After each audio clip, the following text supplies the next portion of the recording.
So I guess what I'm looking for is just maybe just some introduction, exposition on like what birthright is and what you try to provide participants with when they go on the trip. The idea of birthright, I'll start with what the name is. It's the first word is birthright, which means that the idea of it was started that they believe that everybody who is Jewish, whether you be Jewish or Jewish, it's a right given from birth, that everybody who's Jewish should have the opportunity to come to Israel.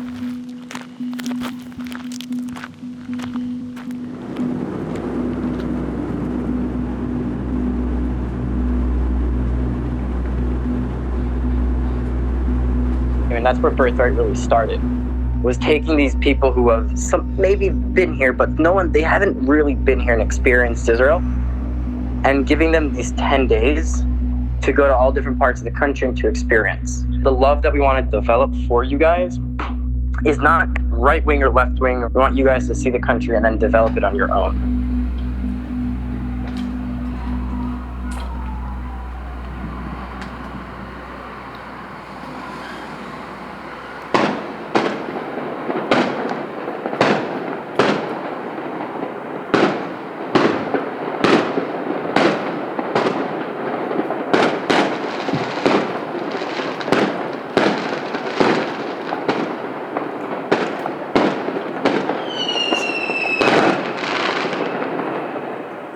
I don't really mind if people go visit Mas'ada, if they visit Qumran, if they go, visit Yad Vashem and all these different places. But what about a refugee camp? What about seeing 10,000 people living in less than a square mile? Houses, on top of each other, next to each other, with less than 1 meter away from each other.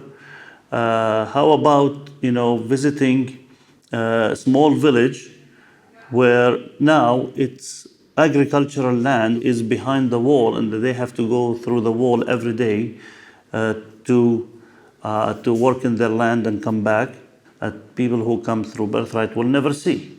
You have to go to Hebron and see what is life in Hebron. See how 400 or 500 settlers who live inside Hebron, in a way or another, control the life of 170,000 Palestinians. This is the old city where actually the shopkeepers who have left this area to the Palestinian control areas are not really coming back to their stores. The settlers today are marketing that they were the ones who have lived here before Israel and they're trying to get back their properties. The actual story of the settlement and how the settlement started is a way different story. We're under Avram Avinu settlement right here. Started with a shipping container. You can see it expanding and settled in the city center, brought them the idea of bringing those shipping containers, using them as living rooms, and expand to the next buildings. And this wirenet here is a proof of what kind of settlers we're dealing with, because they throw trash and stones and liquids and stuff like that. When the Jews who have lived in the town before Israel were not doing this stuff to their neighbors. They think they can do that. That's why they're doing it. And yes, they can. Because actually when they do violations, the Israeli soldiers, the Israeli military put an eye away actually of what they're doing. So this whole trash happened in front of those two soldiers. If you look that direction and that direction, you see an Israeli military watching towers, and there's soldiers in them. So this trash gets thrown in front of the soldiers without trying to stop them. So it's really happening in front of their eyes. If now, while I'm doing this interview, I try to throw stone at the settlement, I'll be arrested for terrorist actions. I'll be considered terrorist for throwing a stone. So you cannot feel angry in here, because if you feel angry, you're a terrorist. You have to have your emotions all inside you.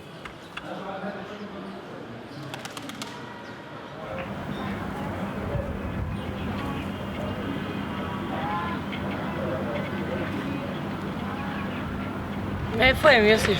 קליפורניה. קליפורניה. קליפורניה? ישראל. תל אביב, ירושלים. ג'רוזלם. עיר הקודש. ככה. תלך ברחוב. Palestinian? Palestine Jew? Yeah. He's saying go stab. Yeah. כל הזמן. סתם. Yeah. Yeah. תעשה לנו פיקצ'ר, אנחנו. תודה. There you guys? יוסף אבא שלנו לפני המון שנים היה... ננח! רגע. Okay. אוקיי. Du, toi. I didn't put any makeup on, is that okay? You look great. I was born in Manhattan on the west side. In those days, there was no television. The news, they didn't talk about this on the news.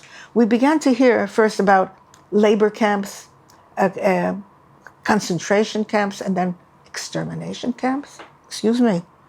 Extermination camps? What is the exterminator? Was the guy who came with green powder to put in the bathroom against the cockroaches. So that's the exterminator.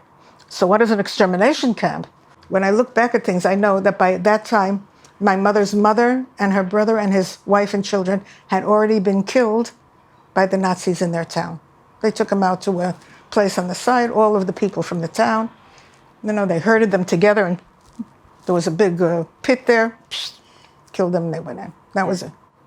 The idea was to get to Palestine, or later on Israel, and settle the land and protect the borders. We very quickly got married, organized a wedding very quickly. I don't remember. This happened so quickly, I don't even know how it happened. And we came to Israel.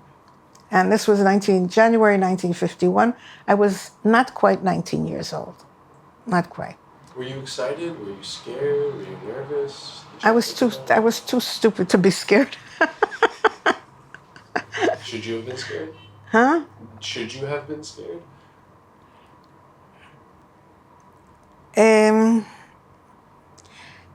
No, we were too brave. We couldn't be scared. We had to be brave. We had to be brave.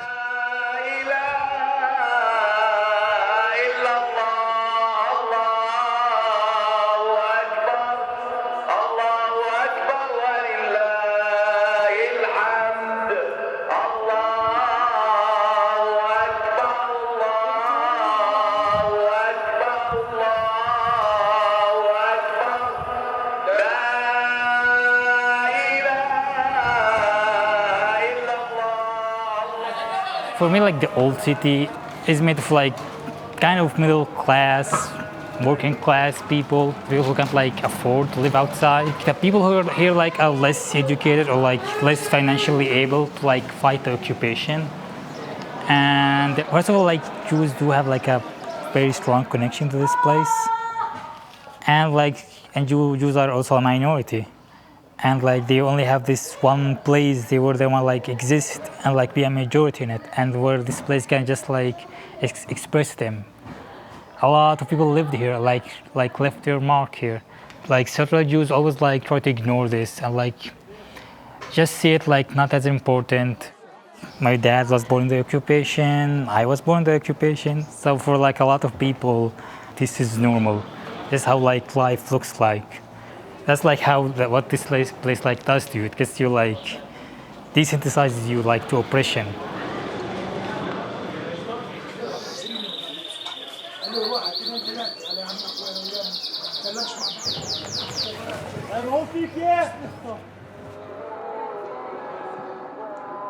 This is a very old roof. People use this roof as like a shortcut. Like they're going from like the Jewish quarter, which is right there, to their houses. And like kind of Muslim, Christian quarter, whatever.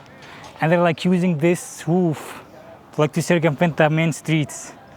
So I was like, I think this like roof is also like a symbol of like segregation. To be honest, they do exist right now, right next to each other. Like not together, but like right next. And I think they're kind of getting more and more, but it's very slow, and like it's like they're like forced to do that.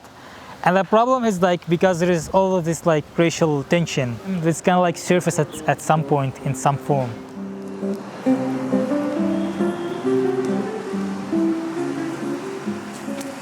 Cool. Good, man. I gotta get me one of these video things. I walk through the Arab market almost every day because of my job, And I have to be honest, I don't get so many friendly smiles. People aren't necessarily not nice, but I get a lot of angry looks. And it's hard to still react with love when that happens. I have friends who were stabbed. And I wear my kippah and my tzitzis proudly, and for some sad reason that targets me as an enemy in people's eyes, or, you know. With that said, I'm not going to deny that I do know people who are more gruff or more cold, and, you know, there are people with anger. For the most part, 99.9% of the time, my life is peaceful and loving and nice. I know, you know, most of the places are relatively safe, so.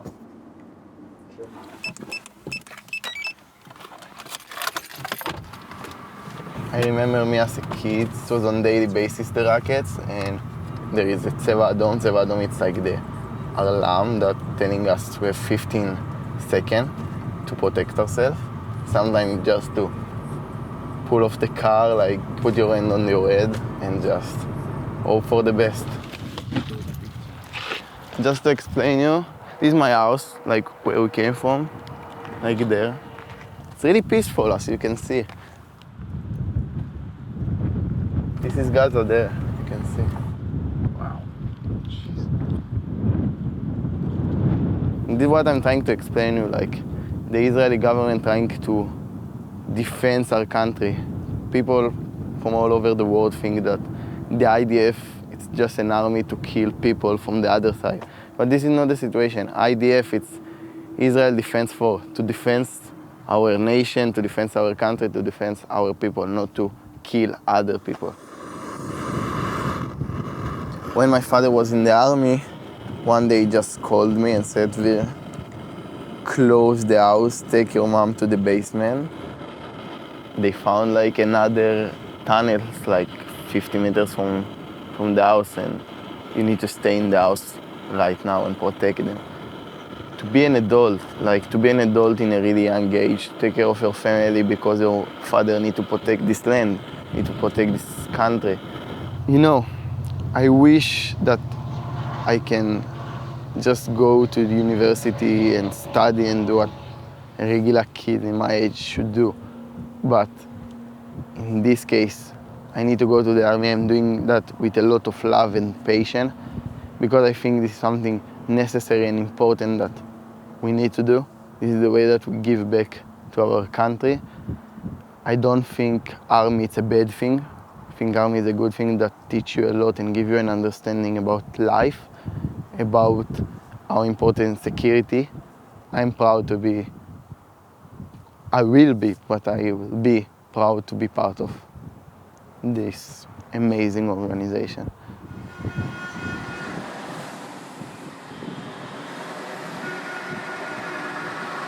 The only people that I met in my life when I was a child or like a young people is the Israeli military, the Israeli Jewish military. So this is the image that I had in my mind, that all the Jew are the army, all the Jew are the occupier, and all the Jew are the military. And this is actually creating fear and anger against the Jewish community, because the Israeli military are representing the Jewish community for me and for the Palestinian. We have no problem with the Jewish people as a religion, but our problem is with Israel as an occupier, that they are misusing the Judaism and misrepresenting the Jewish people, that it actually is increasing and increasing the hatred against the Jew because of what Israel is doing today. If Netanyahu and Abbas decided to sign the peace agreement today, are we ready as a Palestinian and Israeli to live together tomorrow? And the answer would be no.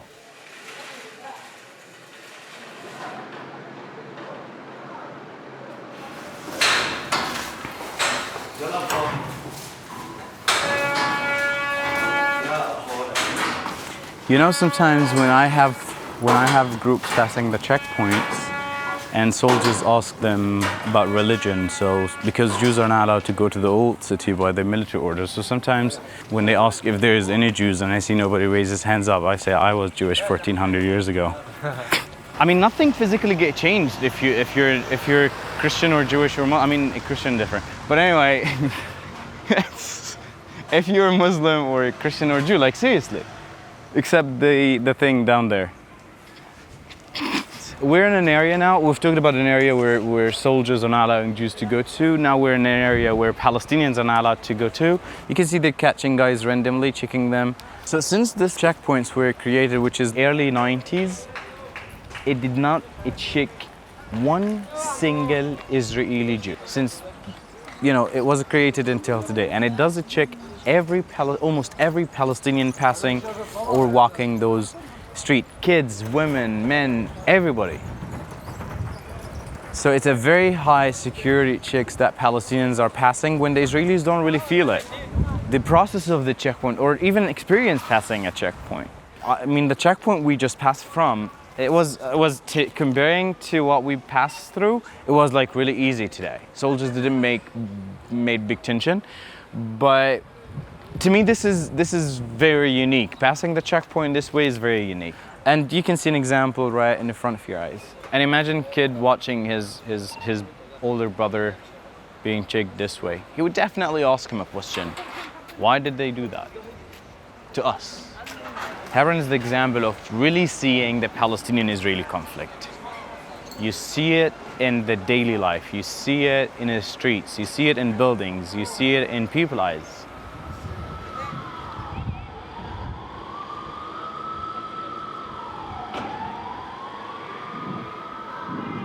Personally, I'm a little bit scared usually. I'm scared of making a mistake. At the checkpoint. I'm scared that I'm gonna let the next terrorist through and that I'm gonna have Jewish blood on my consciousness. I'm not an army type of guy, so I kind of dread going. I still do reserves now for 10 years since I was 21, and I really don't look forward to it. I was surprised to myself to see how often the conversation in the tanks, when we get a break, when we go out for coffee together, is about how do we make peace? And this our fault. And like poor Arab guys that we had to check at the security gate, and like there's a real like dialogue. People are searching. But of course, when you're checking at the checkpoint, you have to put on a little bit of a facade of the tough guy. And a little bit, I'll be honest, it's one of the things that makes me most angry about the whole conflict, is that I have to put on this mask of an angry person, or when I'm not. I just want to give everyone a hug, but I have to. I have friends who are killed, and soldiers and things like this, being in the cemetery and watching mothers. One of my students died in the army, and to see his mother cry and his father cry, I'll never forget that. It's hard.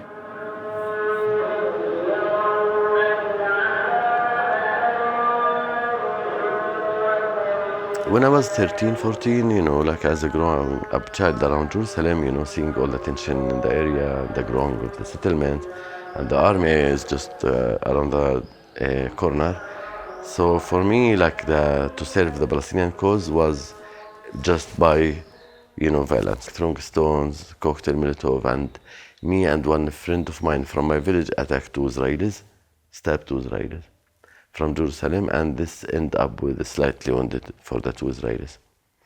And out of that, I was sent to jail. It's a military court, so it's not the normal Israeli court, because we live under two different systems. Because in my age, as 14 and 5 months, I would send to a different kind of jail. But of course, under the system, you will be sent to a military jail and court and all that. And I was sentenced to 15 years. I never been educated to hate anyone. My family lived around Jerusalem. They have Israeli friends, many times. But growing up in this system, and basically the feeling that you're losing your homeland, your space. Some other many people still think the only way it's by force and either us or them. And it's really not easy to get out of this narrative to say us or both sides, which is where I am now. So this took a long, long, long journey. This is just part of the rockets that fell in Israel. Fell in Sderot. And you see, it's not like a really high technology rocket. It's just a piece of metal with bomb, and you know, it's a gambling game. You don't know where it's gonna fall. You just know the general area that you want to deliver the bomb, and that's it. So these missiles could have killed people? Yeah. Probably did. Yeah, I think one of the most famous stories in Sderot, a girl that called Ella, Zichona Levracha, walked with her brother here, and it was Tzeva Adom, and the alarm goes off, and she couldn't know what to do. She just decided to take her brother to go on him, to try to cover with her body and protect him, and the muzzle just fell like near to her. The girl got killed like right away, and the brother's still alive, but she decided to protect her brother and to sacrifice her life in order to save her brother, and I think this is an amazing and inspiring story.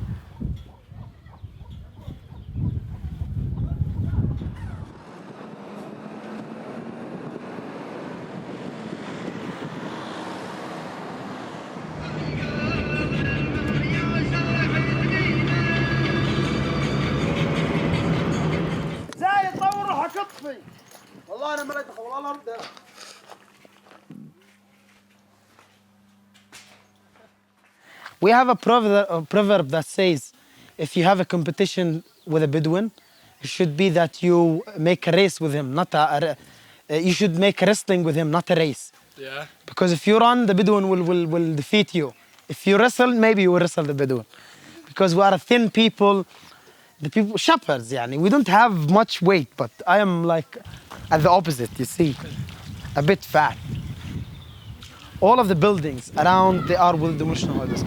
The animal barn, even the chicken house. This chicken house is something very small. The bathroom with a demolition order. The water tanks, they confiscate them. It's crazy. All of the settlement here built on our land. Lately in 2012, and the last piece of land they confiscated that belongs to us. This mountain you see here, this complete mountain here, they confiscated back in 2012, and they planted it with olive trees. They were attacking the shepherds literally every day in order, they say, in order to protect their olive trees. But your olive trees are planted on my private land. My family are Bedouins. We had two Nakbas, two catastrophes. The first one in 1948. The second one was in the beginning of 1980 when they built the settlement. And you see the houses that they have, it's very fancy houses. And you see how much green the trees are.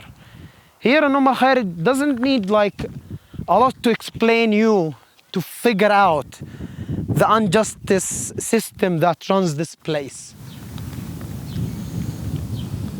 Sometimes violence comes as a react of your violence. Stop violence towards people. Stop it. That's what I have to tell the settlers. Living in violence is unhealthy. Is not a healthy life, I tell you.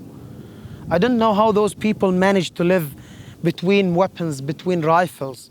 For me, as a peaceful person, a non-violent person, I can't live with a gun next to me. I can't sleep with a gun next to me. I don't know how those people manage to live in this big deal of violence.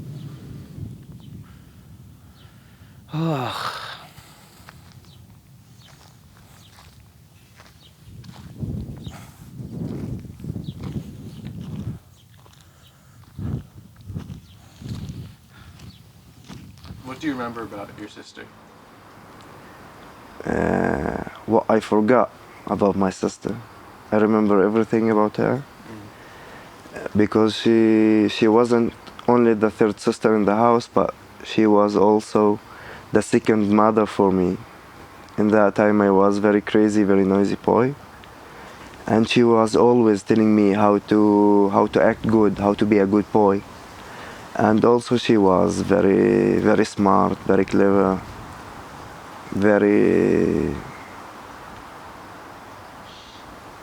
she was very sweet girl. Yeah. I don't remember what happened to me, but I remember I was running like crazy from Jerusalem to Anata to see what's happened to my sister. And when I reached home, I saw all my uncles sitting in the house with my grandfather. My father wasn't there. They were in the hospital. And I started crying like crazy. And also it was the last time I cried.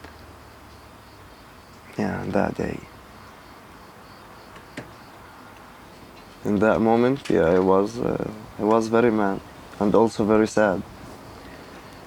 But when I got to that point that my sister would never come again to the life, yeah, I had that feeling of revenge. You know, everywhere that we go, there is a checkpoint, and the walls, it's very, very high, so we don't see what's going on the other side, what we have there. And I went to revenge for my sister's blood by throwing stones on the checkpoints, which is not that far from where I live. And I wanted to kill all the Israelis around the world because they are killed my sister. That's what I understood in that time. Everything changed when I went to Buchenwald, one of the death camps.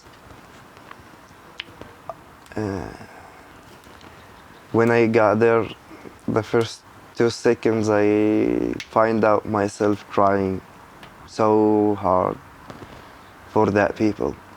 And I didn't remember that I'm Palestinian and they are Jew or Israelis. No, I was crying for the humanity.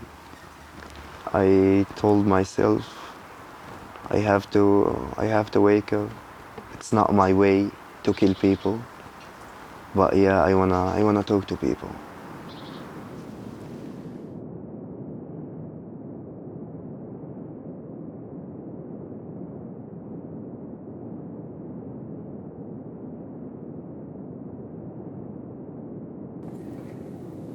רוצה לצלם? כן. והנה, אנחנו נצלם. כזה. לא נפס הרבה, כן, אבל...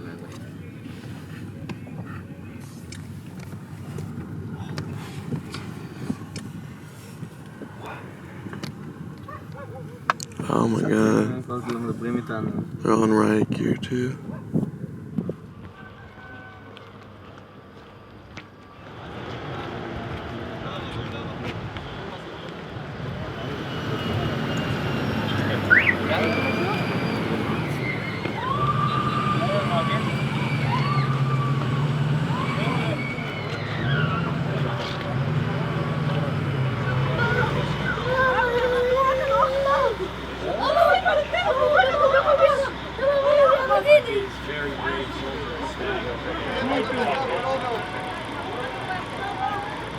הוא לא עובר לשם.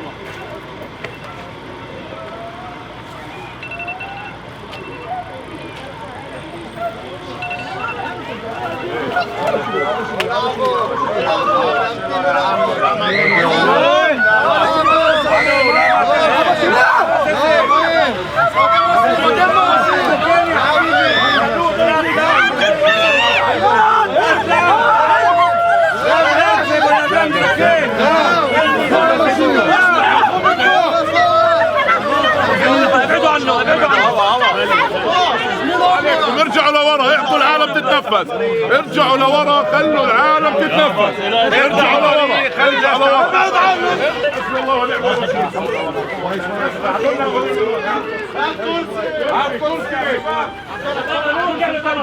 באים לפה, יום כיף, כאילו בצבא כזה סבבה, ופשוט עושים בית לאנשים. באמת, אני באמת עומדת מולכם, וזה כאילו, אתם נאצים, כאילו, אתם מבינים את זה? באמת, אני שואלת, כאילו, מה, אתם באים לפה וזה כאילו סבבה לכם? איך אתם נרדם בלילה? איך? מתרגלים לזה. ככה חיים.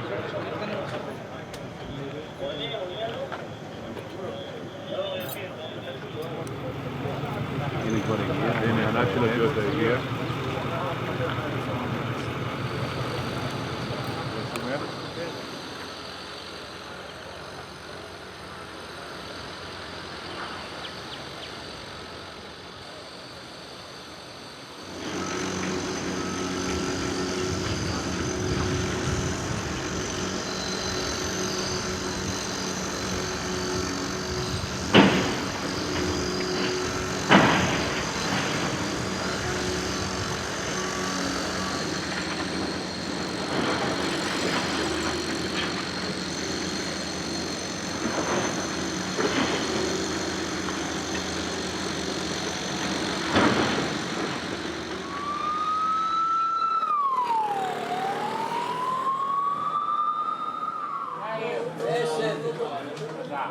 We believe 100% that if people come here and see both sides of the story, it's fair. And then they can come up with their own impression. I always say, like, I'm calling all the Jew all over the world, like, to come and visit and to see realities here, to meet a Palestinian, to meet the Israeli, and to see what Israel is doing. Americans are part of this conflict and they can be part of the solution. Very simple. Like to choose to be part of the solution instead of supporting one side blindly.